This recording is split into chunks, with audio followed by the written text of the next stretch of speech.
Hello guys, eto mag-ano tayo ng lumpiang togi, magbalot. Ito yung niluto ko kahapon, yung natira. Ito togi ko.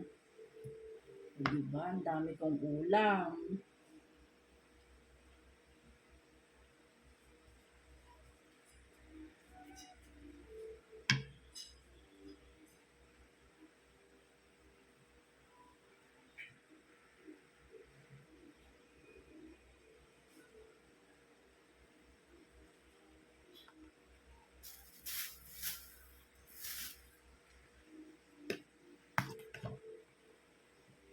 Sarap ito, maraming kamote.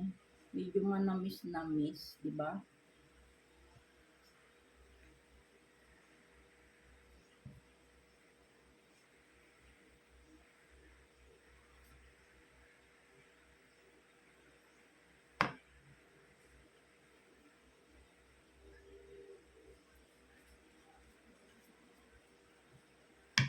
Kami lang naman ni Bunso nakain ito. Yung dalawa, ayaw. Maarte ang aking mga alagad. Pili lang ang kinakain ng gulay.